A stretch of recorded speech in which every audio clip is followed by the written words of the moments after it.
Hello guys! Once again, welcome back muli sa ating channel. Panibagong araw at panibagong reaction video na naman po ang ating pag-uusapan ngayon. Bago ang lahat, Happy Valentine's Day po sa inyong lahat. Sa lahat po ng makapanood nito, Happy Valentine's Day po. Sa mga sulit ang mga love life, nako, Happy Hearts Day at syempre yung agum natin, no? Yung mag-agum natin, yung jumkar natin. We hope na masaya po sila ngayon kung ano yung ginagawa nila ngayong Valentine's Day. Sa mga kababayan natin nandito sa Pilipinas at sa abroad, so I hope guys masaya po kayo ngayon and I hope na nasa maayos na kalagayan po ang lahat. Especially talaga sa mga OFW natin na sulit, na taga-suporta dito sa Kalingap serye, especially dito sa Jomcar. So mag-ingat po kayo palagi dyan. So ngayon nga po guys ay meron na naman po tayong panibagong topic, no? About po dito sa issue. Itong issue na to guys, sobrang tagal na po nito. At dito nga po ay sinupalpal, no? Nirisbakan ni Papa Joms yung nagpapakalat na naman ng fake news. Para sa akin, karapat dapat din naman, no? Minsan ay dapat rin nating supalpalin yung mga bashers. Lalong-lalo na pag may kaibigan na tayong nadadamay, may mga pamilya nang nadadamay. So para sa akin, deserve talaga na supalpalin yung mga taong nagpapakalat ng fake news. Mamaya ng konti ay ating panoorin yan, yung live nga ni Kalingap David kung saan nandito si Kalingap Jomar at dito nga po ay may nagtanong at muli na namang binalikan yung nakaraang issue. Bago tayo magpatuloy doon, huwag kalimutan mag-subscribe sa ating channel, paki-like and share ng ating video, and paki-turn na notification bell para laging updated every time na mag-a-upload po tayo. At lagi nating suportahan ang ating ama ng Kalingap na si Kuya Val Santos Patubang, ang ating ina ng Kalingap na si Ate Edna Vlog, at ang magaling natin na director na si Kalingap Rob. Suportahan po natin. Nandyan din po ang T-Boys, Kalingap Partners, mga charity vloggers sa Pilipinas na tumutulong sa ating mga kababayang mahihirap. Huwag nating kalimutan. At syempre, hindi mawawala ang ating kasamang Kalingap Reactors, ang team Karepa, Team Watchers, Strikers, lahat po naman nagko-content sa Kalingap guys ay suportahan po natin.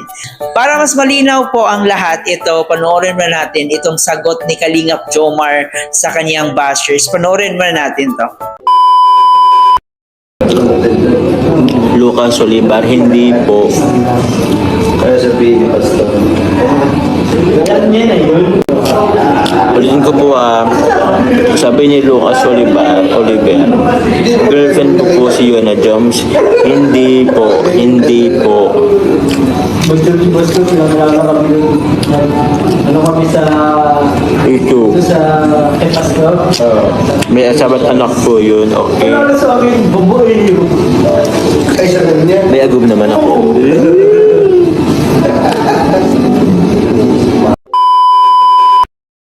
At yun na nga po guys, narinig po natin ang sagot ni Kalingap Jomar. At kung di tayo nagkakamali, ito po yung live ni Kalingap David kung saan dito parang nag-substitute muna si Kalingap Jomar. Siya muna na yung nag-entertain sa mga viewers ni Kalingap David, no? So yun na nga po dito, may isang bashers na nagtanong kung girlfriend ba daw niya si Yuna. Sa sagot pa lang ni Kalingap Jomar guys, parang sarcastic na yung the way niya sinagot yung bashers. And dito talagang sinupalpal niya, no? Na syempre may agum na siya.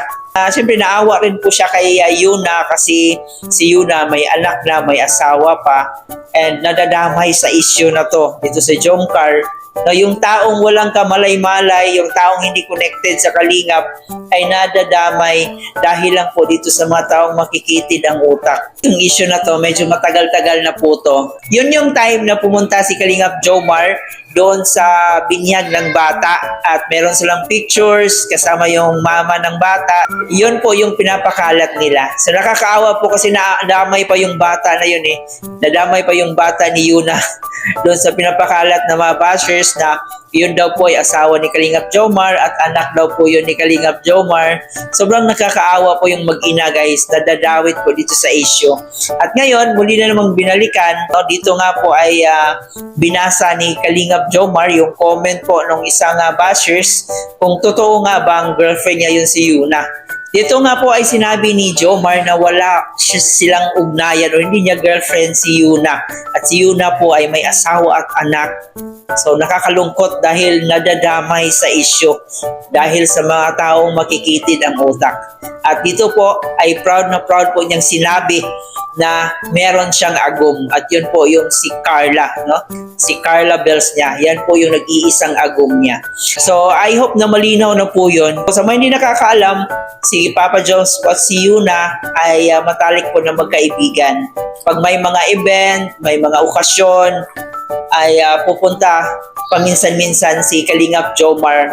So noon pa man yan ay kino-confirm po yan ni Kalingap Jomar na hindi po yan girlfriend niya, wala po siyang anak. Siya po ay pure binata. Dahilan lang po sa mga haka-haka ng bashers, so nadadamay yun si Yuna at saka yung anak niya. At itong mga bashers guys, sobrang tatalino nila kasi nagtatago sila sa mga dummy account. Kaya mahihirapan po tayong i-trace sila. Ganon sila katalino. Stick to the plan lang talaga sila is para sirain yung job card. Yun yung pinaka-goal nila na masira yung job card. Para sa akin, hindi na talaga yan maiiwasan. Nandyan na po talaga yan. Siguro mawawala siya ng mga ilang months, ilang weeks. Pero babalik at babalik talaga yung issue na yan. So parang roller coaster lang. Pag sa tingin nila ay tahimik na, so muli na naman nilang bubuhayin. So isa lang yung pinaka main purpose nila dyan para masira talaga yung job card. I know naman guys na matatalino yung mga job card supporters. So alam ko na naintindihan nila itong mga bagay na to. At alam natin na part na talaga ng pag-angat ng job card yung mga bashers. So, yung gagawin na lang natin is i-embrace na lang natin yung mga bashers. Pero kung sa tingin natin ay below the belt na po yung mga paratang nila, nakakasira na ng image ng isang tao, or kumbaga libelous na yung ginagawa nila, siguro that's the time na talaga na kailangan take action, no?